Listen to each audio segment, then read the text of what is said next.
Feed speed was set at WEFT factor 7 in order to accommodate some of the slower-moving support ships. The ultra-WEFT ship, Excelsius, captained by Commander Chekhov, went on ahead at ultra-WEFT 18 to try to locate sources of trilithium, the crystals that were used to channel power through a starboat. Jim Quirk looked at the unfamiliar star fields rushing past the Enterprise as the fleet crossed the neutral zone and then the border of the Klingon Empire. They followed the marker buoys laid down by Chekhov. "Captain," reported Uhura, "we have, of course, been detected by the Klingon border probes. The Klingons will soon mobilize against us."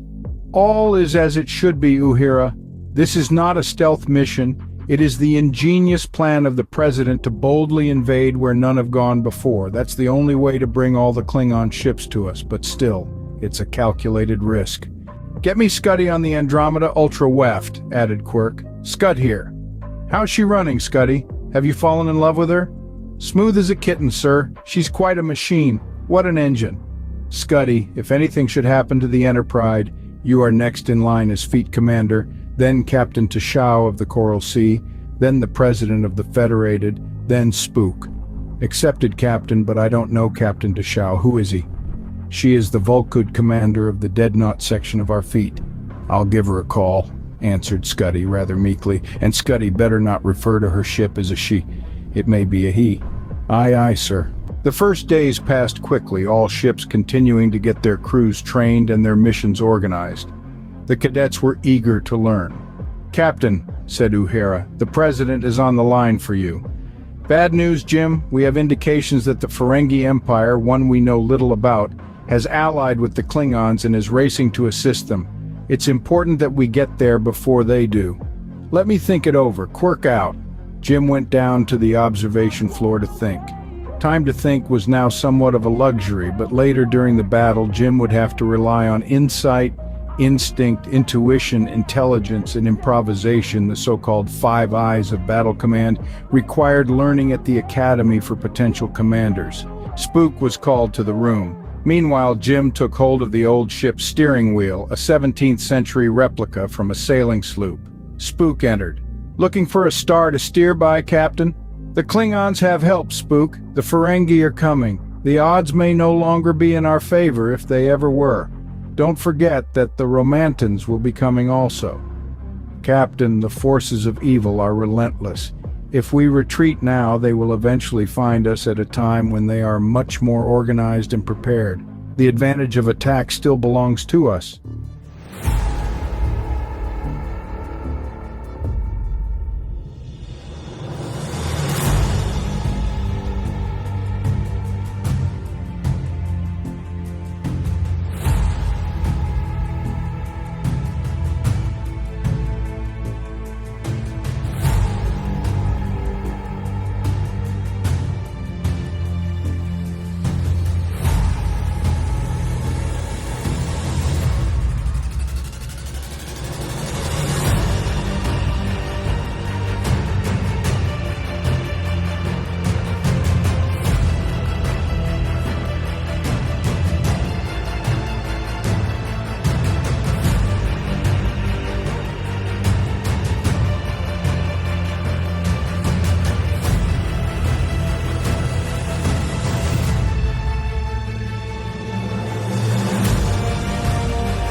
"Spook, we don't know the capabilities of the Ferengi. Captain, we can increase our feet speed and get there before them, at the expense of our trilithium crystals that we're saving for any extended battle and for our return trip. Captain, if we lose the war, no return trip will be necessary.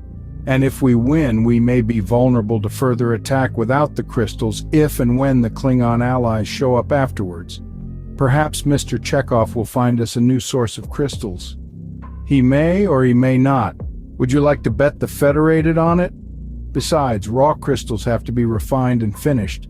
That takes time even if we can get good crystals to begin with. There may be no choice but to increase feet speed. Sometimes there are no viable alternatives. It seems our options have run out. Some ships will break down from a sustained high weft speed. Captain, I believe that you have already decided, for I am sure that you already know the answers to all of the questions you're asking. It's a human trait, Spook. We oil the mind, so to speak, by going over what we know.